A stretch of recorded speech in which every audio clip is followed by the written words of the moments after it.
Hello Scorpio and welcome to Providence. My name is KK and this is your general weekly reading for the week commencing the 12th of July 2020. Thank you for joining me. I hope you're all very well. Once again, this is for the Scorpio collective, Sun, Moon, Rising, Venus signs of Scorpio, as well as cross watchers. Everyone is most welcome here. And as always, please be reminded that this is a general weekly reading and to only take what resonates with you and leave the rest for somebody else out there in the collective Scorpio. Well, the Five of Wands is where we start your weekly reading. And the Five of Wands is a card that represents some conflict around you at the moment, some tension.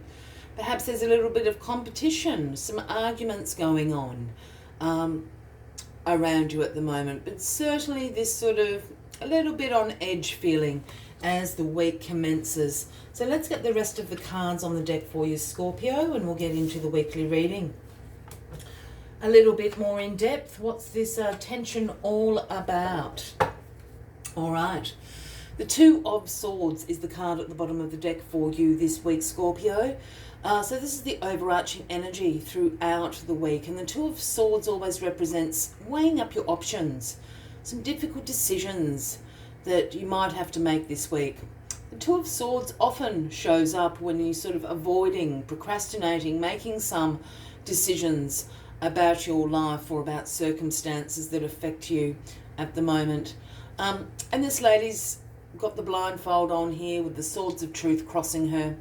But for some reason, I'm always drawn to the water and the moon up here in the corner of this particular card. And I know this isn't a card of cups by any means, but for me that screams about using your intuition to help you make these decisions.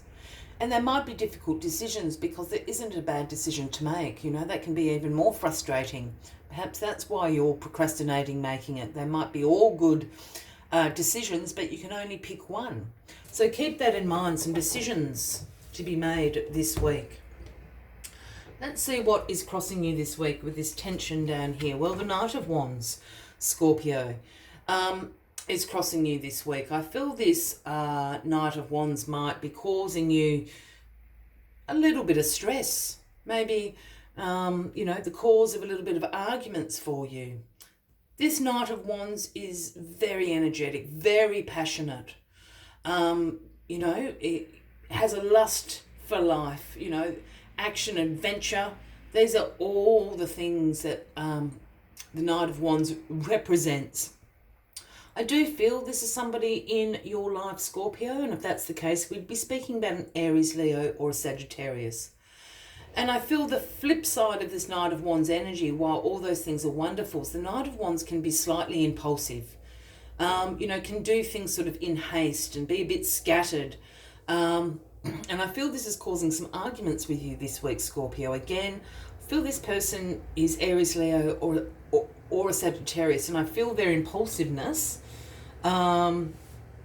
which can be a wonderful quality in some situations, and in other situations, it's not so wonderful. And I feel that this is where this conflict is coming from.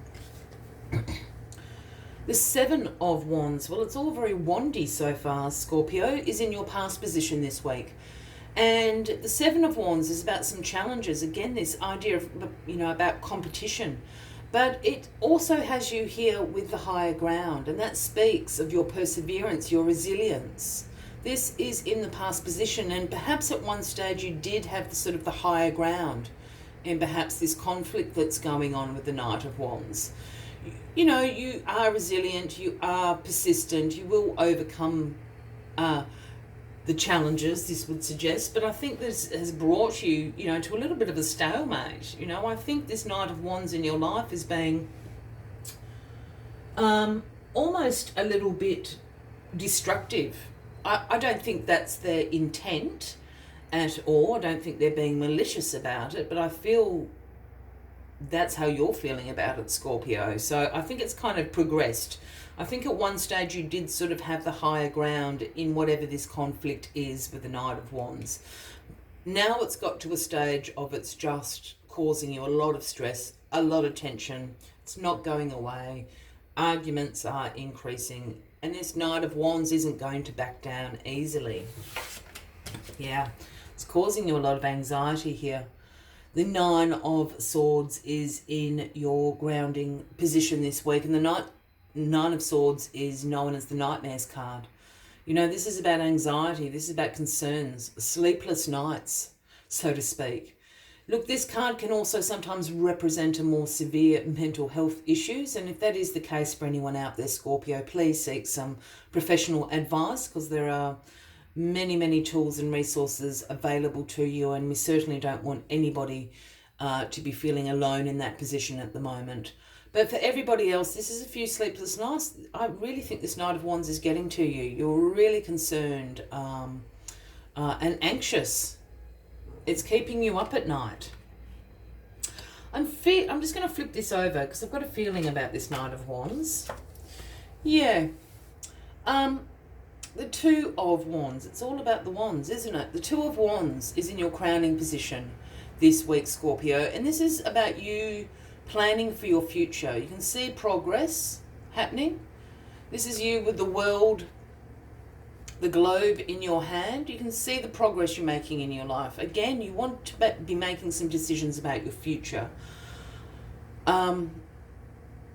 Yeah, that's quite clear cut. I'm just going to go back to this Knight of Wands for a moment. I'm feeling there's either two things going on for me. You're in a relationship, a romantic relationship with this Knight of Wands, Scorpio. Again, Aries, Leo, Sagittarius. Or this Knight of Wands is younger than you. It's like a child. I don't think they're of child age, but I think you are the parent. I think they're an adult child, if that resonates with anybody out there. That's this energy that I'm getting. I'm getting this very, not childish, but I'm getting this childlike energy from this Knight of Wands card here. I just wanted to say that, just in case that resonated with anybody out there. Decisions to make. The Page of Pentacles is the outcome card for you this week, Scorpio. Now, the pages are always the messengers of the tarot. They bring the message from the Queen and King. And the message the Page of Pentacles is bringing you is one about the manifestation of, in particular, financial opportunities that are around you at the moment. I think this ties into your future planning. And I have a feeling the Knight of Wands isn't so down with your future planning. Yeah, they're quite happy where they are. And you're really looking towards your future. I think this is what the Page of Pentacles is trying to tell you as well. The other message that the Page of Pentacles brings in regards to this is, you know, the manifestation of these opportunities in your life will require a little bit of effort on your behalf, in particular around skill development. And look, that could be as simple as brushing up the old resume, the CV. It may also involve, you know, perhaps enrolling, you know, in a short course just to upskill a little bit, so you are going to be in a better position for any promotions or, you know, jobs you might have your eye on. It's that sort of thing. It comes with that little caveat. The Page of Pentacles is trying to tell you. But a week of making decisions. You know, you need to make decisions that are best for you, Scorpio, as always. So please don't let this Knight of Wands you know, get to you too much. As I said, I'm not feeling this is intentional by the Knight of Wands at all. It's just who they are. And I'm getting this very childlike quality of them, whether they are your partner or not, or whether, as I said, an adult child. Yeah, really, really interesting. As always, I'd like to take one final message just to summarize the weekly reading for you. But if you are resonating with this reading, by all means, please give the video a like. Feel free to leave a comment if you would like to, and if you haven't already, please consider clicking that subscribe button below the video, as I do have ongoing weekly readings available for everybody. Let us get this final card out for you. It is the number 65. It is one of my favorites. It's the beautiful whale spirit. And the message whale spirit brings is trust the great mystery. Trust the great mystery. The twists and turns. You're being, slowly encouraged in certain directions, and sometimes you have no idea where you are. All right, let us see what other messages Whale Spirit has for you this week. Whale Spirit is the keeper, singing the soul of the whole world from the deepest waters of the coldest seas. When Whale Spirit appears, it is a reminder that there is a great mystery that you must accept without intellectually trying to understand it. Some things cannot be known by the mind, only experienced through the heart, through intuition, and through the peripheral senses that part the invisible veils separating the visible world from the manifesting consciousness. Now is the time for you to immerse yourself in the great mystery of the universe and to trust that within the invisible, what you can't see now are the seeds of your intentions being tended to by the universe. Trust. I will leave you with that as the final message of the week, Scorpio. I wish you a fabulous week ahead. I do look forward to seeing you next week. But until then, from me to you, much love and light. Bye-bye.